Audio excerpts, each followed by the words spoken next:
हो द्यायची का? आता ते निवृत्ती महाराजांनी एक डायलॉग मारला होता. ते म्हणले 1 किलो कापूस का 1 किलो लोखंड जड? काय जड आहे? 1 किलो कापूस आणि 1 किलो. हा, हे बी लक्षात घ्या, पोराला डेंजर आहेत.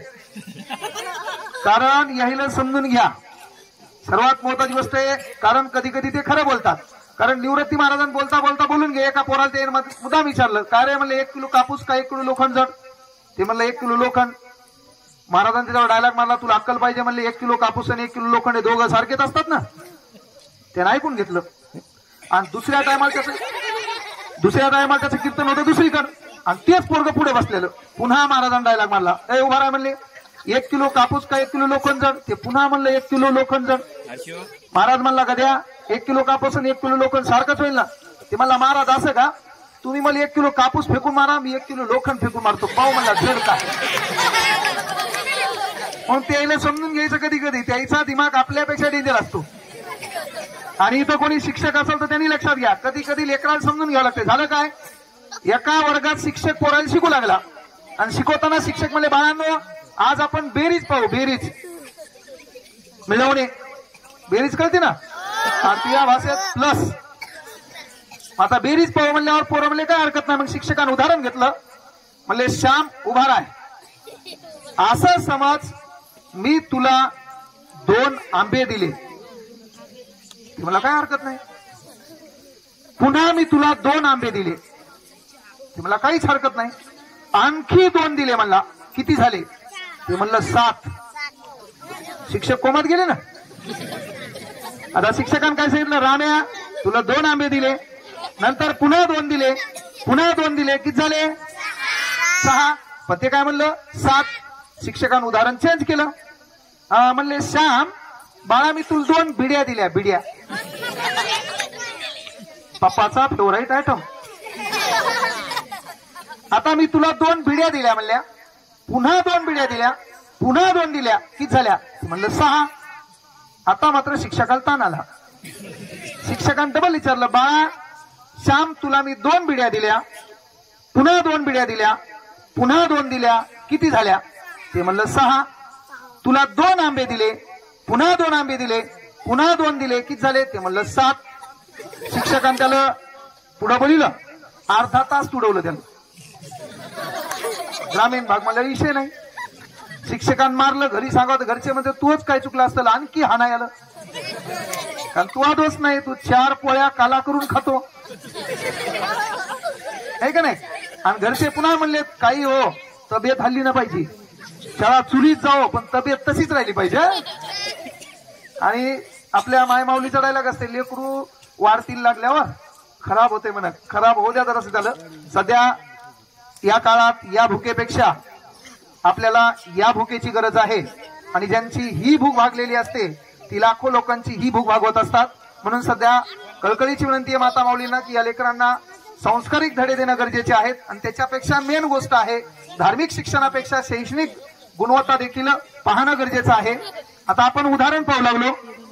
शिक्षकानं पुन्हा काय सांगितलं की श्याम्या तुला 2 बिड्या दिल्या, पुन्हा 2 बिड्या दिल्या, पुन्हा 2 दिल्या, किती झाल्या? 6. शिक्षकानं पुन्हा विचारलं श्यामला, भाऊ तुला 2 आंबे दिले, पुन्हा 2 दिले, पुन्हा 2 दिले, किती झाले? ते म्हणला 7. शिक्षकांसमोर बोललो, त्याला अर्धा तास मारलं. मारल्यावर पुन्हा विचारलं, भाऊ तुला 2 बिड्या दिल्या, पुन्हा 2 दिल्या, पुन्हा 2 दिल्या, किती झाल्या? 6. आता तुला 2 आंबे दिले, 2 आंबे दिले, पुन्हा 2 दिले, ते 7 म्हणता म्हणता शिक्षकांनी झापड उगारली. ते म्हणला, सर मारू नका म्हणला, पहिला पिशवीत 1 आहे ना म्हणला, म्हणून 7 राहिलेत म्हणला. त्याचं काही चुकू लागलं का? म्हणजे सांगायचं तात्पर्य, कधी कधी शिक्षकाने त्याची पण मेंटॅलिटी समजून घ्यावी लागते. आपला प्रॉब्लेम काय होला, आपण त्याचं ऐकच नाही, त्याची इच्छा काय. आपला प्रॉब्लेम काय की आपल्या घराच्या बाजूचं लेकरू MBBS ला लागलं. आता आपल्या गर्लफ्रेंडला ऐकलं ABCD काही ना, पण आपली इच्छा आहे आपलं MBBS ला लागावं, तसं कसं होईल? त्यामुळे मेन कारण काय आहे. आणि आपला काळ आठवा, आपल्या काळात कुठलं ट्युशन नव्हतं, कुठली सुविधा नव्हती, सर्व काही करताना आज आपण स्टेबल आहेत. घर चालवायलो, घर चालवण्याची अक्कल आली आहे ना. आपण शेती घ्यायलो, कोणाचं इकायला फक्त टपूनच घेत. कार्यक्रम आहे का नाही? मग एवढं काही नसताना, कुठल्या सुविधा नसताना आज आपण स्टेबल आहेत, घर चालवलो, तर आपल्याला हे कळतंय आपण आपल्या लेकराला चांगलं शिक्षण देणार आहेत, मग ते अपयशी होणार आहेत का? मग मला सांगा, आपण 33% पास झालो, तर आपण लेकराकडून अपेक्षा 98% करायची नाही. तर 98% आपण 3 जण पास झालो, मग त्या लेकराला बेजार करायचं का? आणि म्हणून सर्वात महत्वाची गोष्ट, आणि लक्षात घ्या, संस्कार संस्कृती ह्या फक्त गोष्टी खेड्यात आहेत भाऊ. शहरात गेल्यावर कार्यक्रम लय बेकार आहे.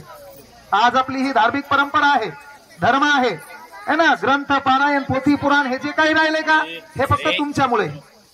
एकदा खेड्यातला हा कार्यक्रम हद्दपार झाला, खेड्यातली ही संस्कृती गेली, भारताला पुन्हा ते डायलॉग मारायची गरजच नाही आपल्याला की आपल्या इथं संस्कृतीत आपण 1 नंबरले.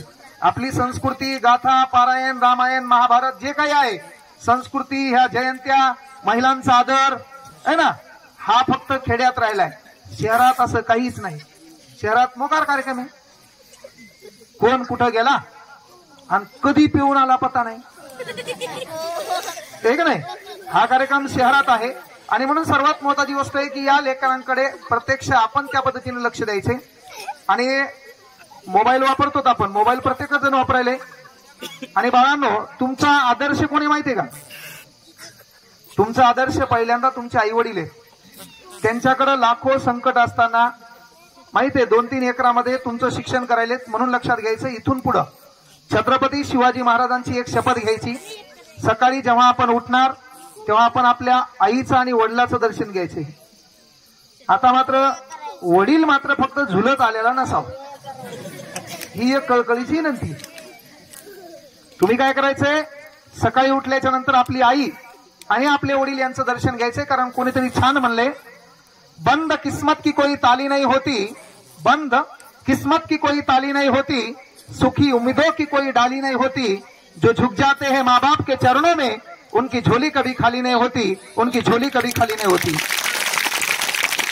आणि म्हणून आपण ते लक्षात घ्यायचे की आपले आदर्श आपले आई वडील आहेत, त्यांचा शब्द टाळायचा नाहीये. कारण ते संकट झेलून तुम्हाला शिकवायलेत, हीच फार मोठी गोष्ट आहे. आता तुमच्या गावामध्ये काही तयारी करणार आहेत का? पोलीस भरती, तलाठी, ग्रामसेवक काही त्याच्यासाठीच बोलले सर. काही यायला माहितच नाही आणखी. नाही, तुमच्याकडनं प्रेरणा भेटावी त्यांना, त्याच्यासाठी प्रिपरेशन करणारे खूप कमी आहेत सर. खूप कमी आहेत. मग हे करतात काय नेमकं?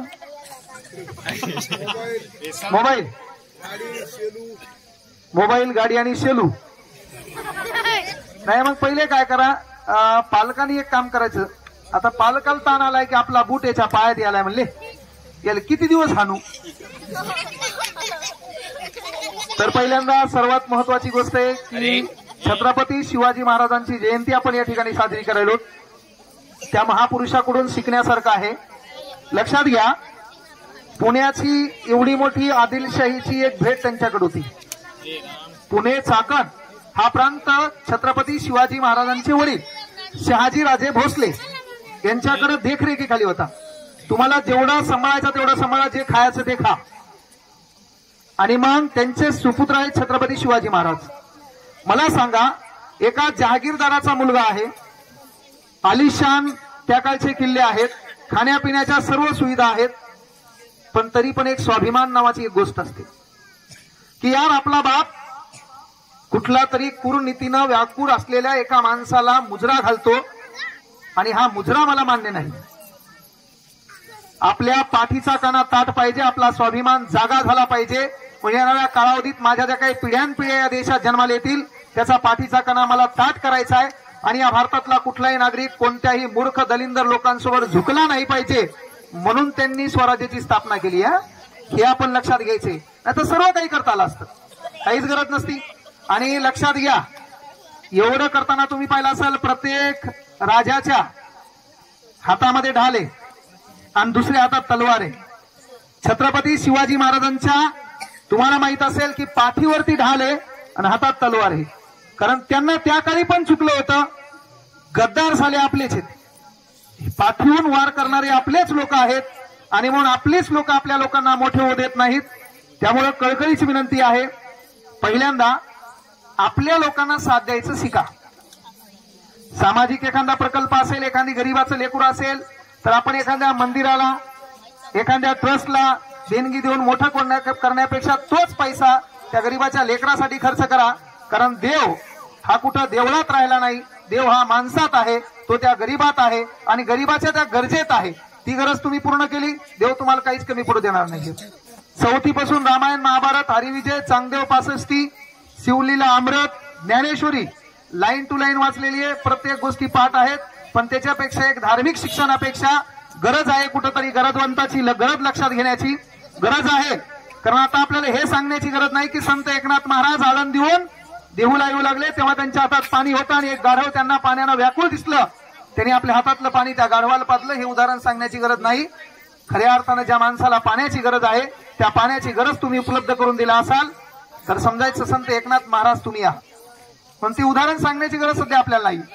म्हणून सध्या धार्मिक, देवधर्म, ट्रस्ट याच्यामध्ये पैसा गुंतवण्यापेक्षा खऱ्या अर्थानं कुठे एखादा गरीबाचं लेकरू 2-3 मार्कांना हुकले, त्याला ट्युशनची गरज आहे, MBBS ला लागू शकतंय, तर पुढारी म्हणून आपण समोर यायचं, तो पैसा त्याला द्यायचा, त्या लेकराचं शिक्षण करायचं.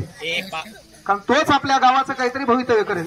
आणि तुम्ही पण, आपण गरिबीतून ज्या लोकांनी साथ दिली, मोठे झाले तर त्या गावासाठी काही करणं लागतंय, ते बी महत्वाचं नसतं. काही दलिंदर आहेत, गाव मोठं करतंय, गावातून मोठा होतोय, पुन्हा गावाकडे पाहतच नाही, तर तुम्ही येलेला बरा, ते बी महत्वाचं आहे.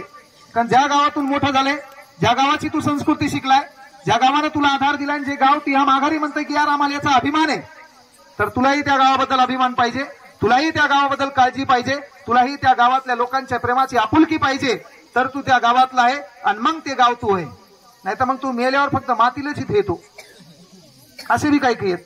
एंडिंग टाइम त्याचा रडायला 3च जण. याचं कारण आहे, कारण ही आज 350-400 वर्षानंतर आपण या लोकांना का लक्षात ठेवलं, तर याचं कारण आहे बाळांनो, जी लोक लोकांसाठी जगतात ती लोक लोकांच्या लक्षात राहतात. जी लोक स्वतःसाठी जगतात ते त्याच्या घरापुरतच लक्षात राहते. काही काळ घरातले लोकही त्याला विसरतात.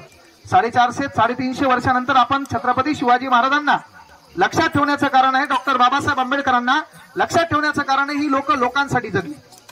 आणि म्हणून तुमच्यासाठी एवढंच म्हणेल, फक्त काय करा, विचारलेले, आता तुम्हाला कधी कधी तुमचे मित्र प्रश्न विचारत असतील, शिक्षक बी प्रश्न विचारते ना, हा, तर शिक्षकाला उत्तर कसं द्यायचं ती एक सांगतो. एकदा पळसाचं झाड असते आणि पळसाच्या झाडावर एक येडं बसलेलं असते. येडं माहिती आहे ना, हे झिंजाळी केस दिस, त्याच्याकडे पाहिल्यावर ती बी आपल्याकडे पाहते, आपण हसल्यावर ती बी हसते, आपण डोळे वटारल्यावर ती बी वटारते, आपण दगडाला हात लावल्यावर ते दगड हाणते. हे येड्याचे लक्षण असतात. आता येड पळसाच्या झाडावर आहे आणि आपल्यासारखं एक हुशार खाली उभं होतं. आता पळसाच्या झाडावर येडे, झाड पळसाचं आहे, 3 पाणी. मग हे खालून जे हुशार होतं, तलाठी, ग्रामसेवक, लिपिकची तयारी करणारं किंवा शेल्यूल चक्रा मारणारं, त्याची इच्छा झाली, हे वरती जाऊ लागलं. वरच्या येड्याने विचारलं, भाऊ कोणीकडं? ते मला आंबा खायला. येडं कोमात गेलं ना, त्यानं केस झिंजाडले स्वतःचे. ते मला अख्खं गाव मला येडं म्हणते, पण झाड पळसाच आहे आणि आंबा खायला वरती कसं काय आले? येड्यानं डबल विचारलं, भाऊ कोणी कर? ते मला थांब, वरती ते येऊ दे. मग हे वरती गेलं. वरती गेला, पुन्हा त्याने विचारलं, भाऊ कस काय आला? मला आंबा खायला. ते मला अख्खं गाव मला येडं म्हणते, मान्य आहे बाबा, पण झाड पळसाचे, तू आंबा खायला कस का वरती आला? म्हणजे नव्हतं का तलाठी, ग्रामसेवक, शेलू चक्रा मारणार, त्यानं झप 2 येड्याच्या कानाखाली वाजली. ते मला आंबा मी खिशात आणलाय, फक्त खायला वरती आलो. म्हणजे पॅटर्न बदलणं काळाची गरज आहे आपल्याला, समजून घेणं काळाची गरज आहे का नाही? आणि ते समजून घेतल्याशिवाय कुठलाही बदल होणार नाहीये. म्हणून सध्या काळाची गरज एकच आहे, आपल्याला परिवर्तन करायचंय.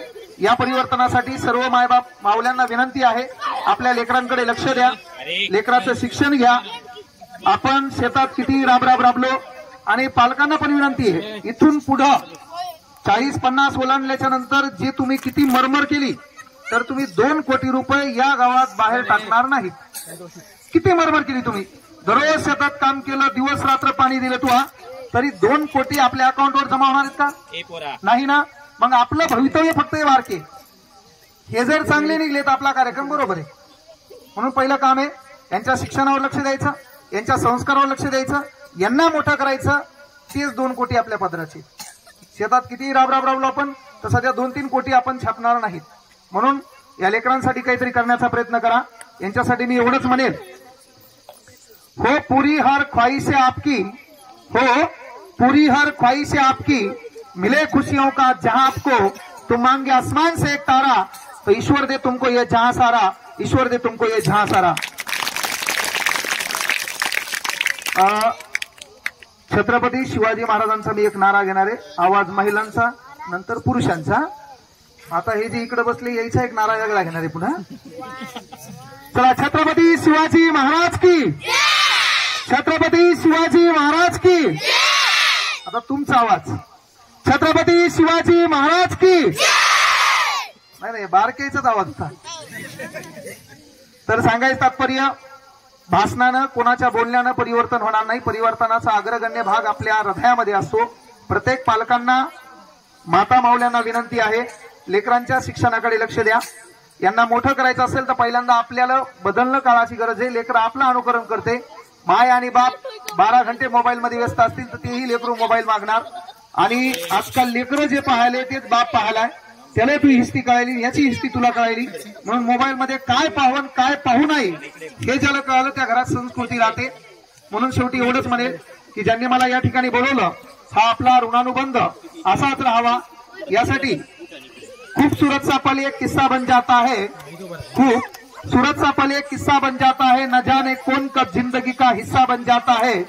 यूं ही नहीं मिलते लोग जिंदगी में जिस तरह, यूं ही नहीं मिलते लोग जिंदगी में जिस तरह, जिनसे कभी न बिछड़ने वाला रिश्ता बन जाता है, न बिछड़ने वाला रिश्ता बन जाता है। या ठिकाणी माझं जे काही अगतिक स्वागत करण्यात आलं त्याबद्दल सर्वांचे हृदयाच्या तळापासून आभार व्यक्त करतो। या चिमुकल्या बालकांना भाई वाटचालीसाठी शुभेच्छा देतो। कोणी गावातील गोरगरीब होतकरू असेल, खऱ्या अर्थानं शिक्षणाची अडचण असेल तर मी वारंवार सांगितलं की आपण मोठे होत असताना त्या गरिबीची जाणीव ठेवा। त्या गरिबीचं नुसतं भाषण ठोकल्यानं होत नाही, तर त्यासाठी काही करावं लागतं। तीच भूमिका प्रत्येकाने स्वतःच्या हृदयात ठेवावी। हीच छत्रपती शिवाजी महाराजांना खऱ्या अर्थानं अभिवादन असेल। आणि म्हणून जर कोणाला काही प्रश्न असतील, समस्या असतील, शहरात कधी परभणीत आले, शिकण्याची काही समस्या आली तर नक्कीच फुल नाही पण फुलाची पाकळी या नात्यानं तुम्हाला मदत करेल। एवढं बोलतो, थांबतो या ठिकाणी। सर्वांना शुभेच्छा देतो। जय हिंद, जय महाराष्ट्र, छत्रपती शिवाजी महाराज की जय।